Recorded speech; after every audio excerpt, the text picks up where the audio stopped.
জয় Hind students, চলো শুরু করা যাক আজকের ক্লাস। আজকে আমরা ক্লাস 10 এর ম্যাথমেটিক্স নিয়ে আলোচনা করব। তো চলো শুরু করা যাক আজকের ক্লাস। দেখে নিই আজকের ক্লাসে কি আছে। তো class 10 mathematics exercise 12.3 question number 1, যদি PQ equal 24 centimetre, PR equal 7 centimetre এবং ও বৃত্তটির কেন্দ্র হয়, তবে আচ্ছাদিত অংশের কালি নির্ণয় করো। আচ্ছাদিত অংশ মানে ওই জায়গাটার কালি আমাদের বের করতে হবে। ঠিক আছে, বুঝতে পেরেছ নিশ্চয়। ওইখানে কি বলা হয়েছে, PQ 24, PQ ওইটা হলো 24। ঠিক আছে, তারপর কি বলা হয়েছে, PR, P থেকে R ওইখানে হলো 7। ঠিক আছে, তো ওই দুইটা আমাদের দেওয়া আছে। ঠিক আছে, তো চলো লিখে নেই। এখানে আমরা লিখতে পারি, এখানে PQ ইকুয়াল 24 সেন্টিমিটার। ঠিক, আচ্ছা, তারপর কি PR ইকুয়াল 7 সেন্টিমিটার। বুঝতে পেরেছেন নিশ্চয়। আচ্ছা, তারপরে RPQ ইকুয়াল আমরা 90 ডিগ্রি লিখতে পারি, ওইখানে 90 ডিগ্রি কোণ উৎপন্ন করে। ঠিক আছে, চলো অ্যাঙ্গেল RPQ ইকুয়াল 90 ডিগ্রি। তো আমরা যদি লিখতে যাই কেন 90 ডিগ্রি কোণ উৎপন্ন করে, তো আমরা লিখতে পারি অর্ধবৃত্তস্থ কোণ।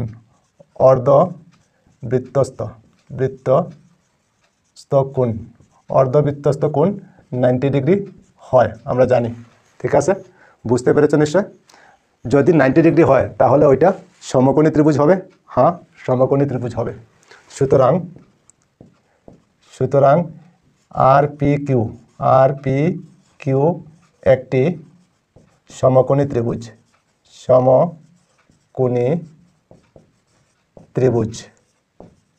বুঝতে পেরেছ নিশ্চয়, RPQ একটি সমকোণী ত্রিভুজ।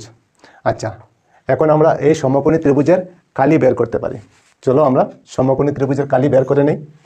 সুতরাং ত্রিভুজ RPQ এর কালি ইকুয়াল আমরা কি জানি, হাফ ইন্টু ভূমি ইন্টু উন্নতি। এই ফর্মুলা আমরা সবাই জানি, ত্রিভুজের কালি হাফ ইন্টু ভূমি ইন্টু উন্নতি। চলো এখন আগে কি লিখতে পারি, 1/2 লিখে নিলাম ইন্টু ভূমি আমরা কি লিখতে পারি, ভূমি ওইটা হবে PQ, ভূমি আমরা লিখতে পারি। চলো ওইখানে PQ লিখতে পারি, PQ ইন্টু উন্নতি আমরা লিখতে পারি PR, তো PR ওইখানে লিখতে পারি। বুঝতে পেরেছ নিশ্চয়। আচ্ছা, চলো হাফ লিখে নেই ইন্টু PQ আমাদের কত আছে 24, তো আমরা 24 লিখতে পারি ইন্টু PR কত আছে 7, তো আমরা 7 লিখতে পারি। বুঝতে পেরেছ এতটুকু। চলো তারপরে আগে এখন এই 2 দিয়ে 24কে আমরা ডিভাইড করতে পারি, কত হবে 12। বুঝতে পেরেছ নিশ্চয়। এখন বাকি কি থাকে, বাকি থাকে 12 আর 7, তো 12 ইন্টু 7, 12 আর 7 ইন্টু করলে কত হবে 84। ওইখানে কি লেখা আছে সেন্টিমিটার, তো আমরা লিখতে পারি সেন্টিমিটার স্কোয়ার। তো ত্রিভুজের কালি আমরা কত পেলাম 84 সেন্টিমিটার স্কোয়ার। তো ওই ত্রিভুজটার কালি 84 সেন্টিমিটার স্কোয়ার। ঠিক আছে, ওই ত্রিভুজটার কালি আমরা পেয়ে গেলাম। আচ্ছা, এখন আমাদের কি বের করতে হবে, অর্ধবৃত্তের কালি, সম্পূর্ণ বৃত্তের না, অর্ধবৃত্তের কালি, এই সম্পূর্ণটার আধা বৃত্তের কালি আমাদের বের করতে হবে। ঠিক আছে, তো আধা বৃত্তের কালি বের করতে হলে আমাদের ব্যাসার্ধের দরকার। তো ব্যাসার্ধ তো আমাদের নেই, তো ব্যাসার্ধ আমাদের বের করতে হবে। তো ব্যাসার্ধ বের করতে হবে। তো আমরা কিভাবে বের করব, সমকোণী ত্রিভুজ থেকে আমরা ব্যাসার্ধ বের করতে পারি।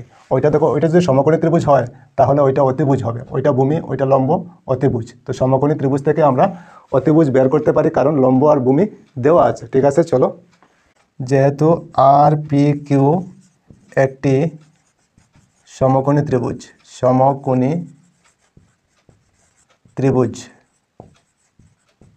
ঠিক আছে, সমকোণী ত্রিভুজ যদি হয়, সুতরাং আমরা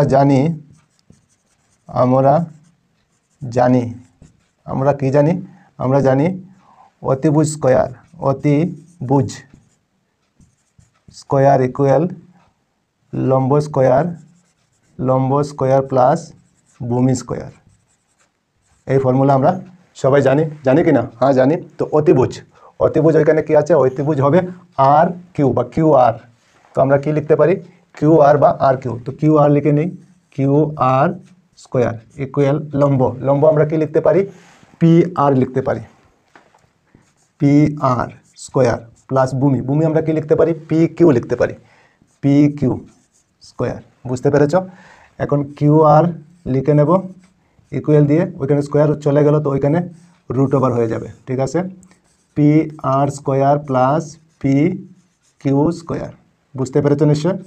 চলো আচ্ছা ওইদিকে চলে যাই।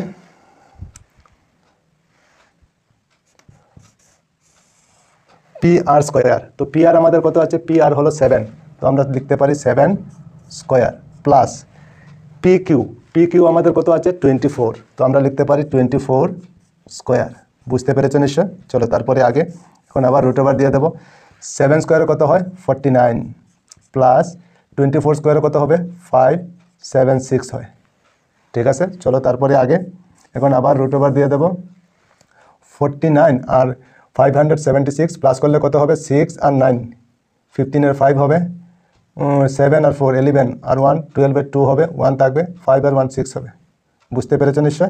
625 এর বর্গমূল কত হয় আমরা জানি, 625 এর বর্গমূল 25 হবে, তো 25, ঠিক আছে, 25 সেন্টিমিটার, 5 সেন্টিমিটার। বুঝতে পেরেছো নিশ্চয়? তো পি কিউ আর ইকুয়াল আমরা কত পেয়েছি, কিউ আর ইকুয়াল 25 সেন্টিমিটার, তার মানে ওইখান থেকে ওই জায়গা পর্যন্ত 25 সেন্টিমিটার, ঠিক আছে, সেন্টিমিটার। তো কিউ আর আমরা পেয়ে গেলাম 25 সেন্টিমিটার। তো কিউ আর দেখো বৃত্তের ব্যাস হবে, ঠিক মিডিলে দিয়ে গিয়েছে যেহেতু, তো ওইটা বৃত্তের ব্যাস হয়ে যাবে। তো ব্যাস থেকে আমরা ব্যাসার্ধ বের করতে পারি, পারি কি না? হ্যাঁ পারি। চলো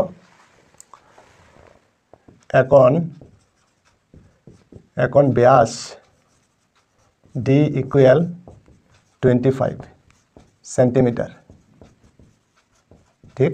আচ্ছা, তো ব্যাস থেকে আমরা ব্যাসার্ধ বের করতে পারি, হ্যাঁ পারি। চলো ব্যাসার্ধ বের করে নিই। ব্যাসার্ধ আর ইকুয়াল কত লিখতে পারি, 2 দিয়ে ডিভাইড করলে হয়ে যাবে, 25কে 2 দিয়ে ডিভাইড করলে কত হবে 12.5 হয়ে যাবে, দরকার নেই, থাকুক এই ধরনেরই, সেন্টিমিটার, 25/2 সেন্টিমিটার, ওইটা হলো বৃত্তের ব্যাসার্ধ, ঠিক আছে।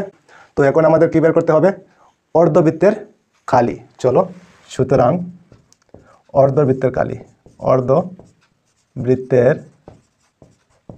কালি,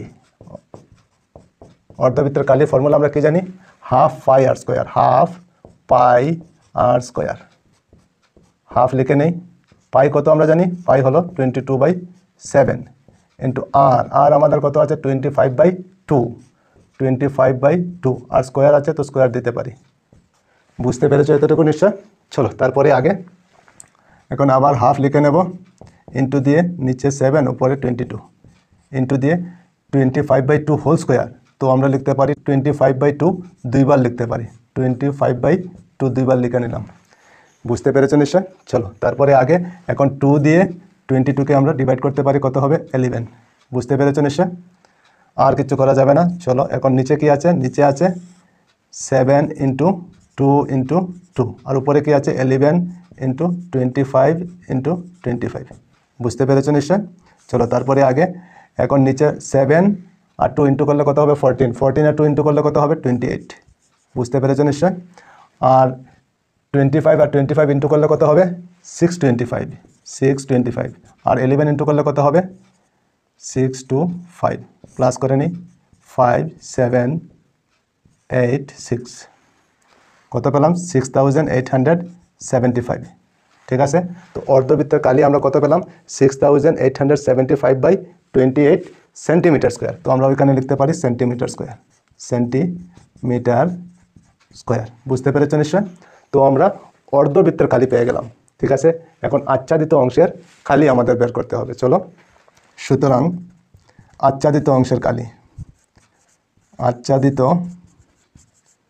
অংশের কালি, অংশের কালি ইকুয়াল কীভাবে বের করব, অর্ধবৃত্তের কালি থেকে আমরা ত্রিভুজের কালি বাদ দিলেই তো আচ্ছাদিত অংশের কালি পেয়ে যাব, ঠিক কি না?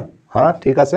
চলো তো কি লিখতে পারি, অর্ধবৃত্তের কালি, অর্ধবৃত্তের কালি মাইনাস ত্রিভুজ আর পি কিউ এর কালি ঠিক। তো অর্ধবৃত্তের কালি আমরা কত পেয়েছি 6875/28। তো 6875/28 মাইনাস ত্রিভুজের কালি কত পেয়েছি 84 মাইনাস 84। চলো এখন এলসিএম কত যাবে 28। তো 6875 লিখে নেই 6875 মাইনাস এখন 84 আর 28 ইন্টু হয়ে যাবে 84 আর 28 ইন্টু করলে কত হবে 8 4 যা 32 2 হবে 3 থাকবে 8 8 যা 64 আর 3 67 2 দিয়ে ইন্টু করলে কত হবে 2 4 যা 8 আর 2 8 যা 16 প্লাস করলে 2 5 12 আর 1 13 এর 3 2 2352 ঠিক আছে। চলো এখন নিচে 28 হবে মাইনাস করলে কত হবে 6875 মাইনাস 2352 মাইনাস করলে কত হবে 5 থেকে 2 মাইনাস করলে 3 হবে আর 7 থেকে 5 মাইনাস করলে 2 হবে তারপর 8 থেকে 3 মাইনাস করলে 8 থেকে 3 মাইনাস করলে 5 হবে আর 6 থেকে 2 মাইনাস করলে 4 হবে 4523 ঠিক আছে। তো কত পেলাম আচ্ছাদিত অংশের কালি 4523/28 সেন্টিমিটার স্কোয়ার। তো আমরা ওইখানে লিখতে পারি সেন্টিমিটার স্কোয়ার ওইটা হবে আমাদের আনসার। বুঝতে পেরেছো নিশ্চয় তোমরা, ওইটা হবে আমাদের আনসার। তো আচ্ছাদিত অংশের কালি আমরা কত পেলাম 4523/28 সেন্টিমিটার স্কোয়ার ঠিক। বুঝতে পেরেছো নিশ্চয় তোমরা। তো ঠিক আছে, আজকে এই পর্যন্তই থাক, আবার অন্য কোনো ক্লাসে তোমাদের সঙ্গে দেখা হবে। সবাই ভালো থেকো, সুস্থ থেকো আর মন দিয়ে পড়াশোনা করো। জয় হিন্দ, বন্দে মাতরম।